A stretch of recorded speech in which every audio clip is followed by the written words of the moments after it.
Tak seperti biasa, pagi itu Pak Gimbal, sebut saja begitu, terburu-buru untuk pulang usai bantu merapikan kayu bakar yang sudah kering.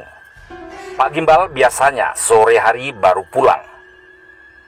Pak Gimbal adalah pria paruh baya yang biasa membantu kami di pos, bantu masak, bikin kopi, bahkan motongin kayu bakar. Pak Gimbal membantu sukarela dan tidak mau dibayar, hanya mau makan dan rokok yang sudah tersedia di pos. Entah kenapa ada perasaan yang kurang enak dengan kepergian Pak Gimbal. Berdasar pengalaman yang pernah terjadi beberapa bulan yang lalu, pos kami yang hanya dijaga oleh beberapa personel diserang oleh sekelompok orang yang dikenal sebagai KKB. Beruntung rekan-rekan yang tengah berpatroli ke kampung yang tak begitu jauh bisa cepat kembali ke pos, sehingga aksi KKB berhasil digagalkan.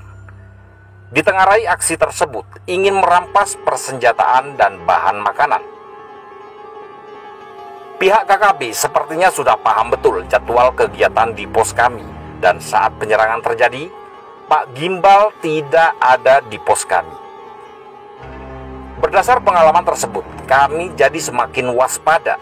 Pak Gimbal tidak nampak batang hidungnya. Kali ini Pak Gimbal tidak nampak batang hidungnya. Patroli ke Kampung Rimba, sebut saja begitu, terpaksa kami tunda. Sampai menjelang sore, ternyata tidak ada tanda-tanda hal yang mencurigakan. Tidak ada aksi penyerangan dari KKB. Namun di saat kami dalam kondisi siaga, tiba-tiba muncul Pak Gimbal dengan membawa kantong berisi pisang yang sepertinya baru dipotong dari pohonnya. Setelah kami tanya kenapa baru muncul, Pak Gimbal beralasan ada saudara jauh datang berkunjung. Tak lama kemudian Pak Gimbal pun berpamitan pulang. Sampai tengah malam, hal yang kami khawatirkan tidak terjadi. Tapi mata saya tetap saja sulit dipejamkan. Akhirnya setengah 2 malam, saya bersama 5 rekan menuju ke kampung di mana Pak Gimbal tinggal. Sampai di kampung Pak Gimbal, suasana perkampungan terlihat sunyi, namun tidak terlalu gelap karena sebagian besar rumah tinggal penduduk, yang sebagian masih berupa honai, sudah dilengkapi lampu tenaga surya hemat energi. Saat kami amati, terlihat berbeda dengan honai Pak Gimbal. Tak ada penerangan listrik sama sekali. Tapi sepertinya masih terdapat aktivitas.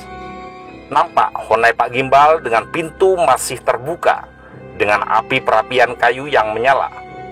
Dengan beberapa pria terlihat genjreng-genjreng dan bernyanyi. Sementara di luar juga nampak 3 pria, diantaranya adalah Pak Gimbal. Saya kian penasaran, jam segini masih terdapat aktivitas. Dari tempat tersembunyi, coba saya lempar batu ke atap honai. Mereka tak bergeming, tak terlihat mereka beranjak. Saya ambil batu yang lebih besar, saya lempar tepat ke dinding honai. Semburat yang di dalam keluar honai. Mereka semua terlihat keluar dengan menenteng parang, kapak, serta beberapa senpi. Hal yang bikin saya kaget setengah tak percaya. Pak Gimbal menenteng senjata jenis AK-47 dan 3 lainnya seperti senjata rakitan. Terlihat total ada 10 pria termasuk Pak Gimbal. Kembali saya lempar batu tepat ke arah jidat Pak Gimbal.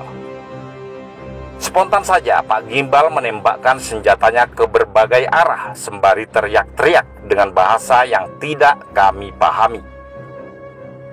Sebagian mereka hanya terlihat merunduk dan belum menyadari pelaku pelemparan adalah kami yang sudah siap memuntahkan peluru. Untuk yang kesekian kalinya kembali saya lempar, dan masih dengan sengaja saya arahkan ke kepala Pak Gimbal. Dan untuk kedua kalinya, kepala Pak Gimbal jadi sasaran batu saya.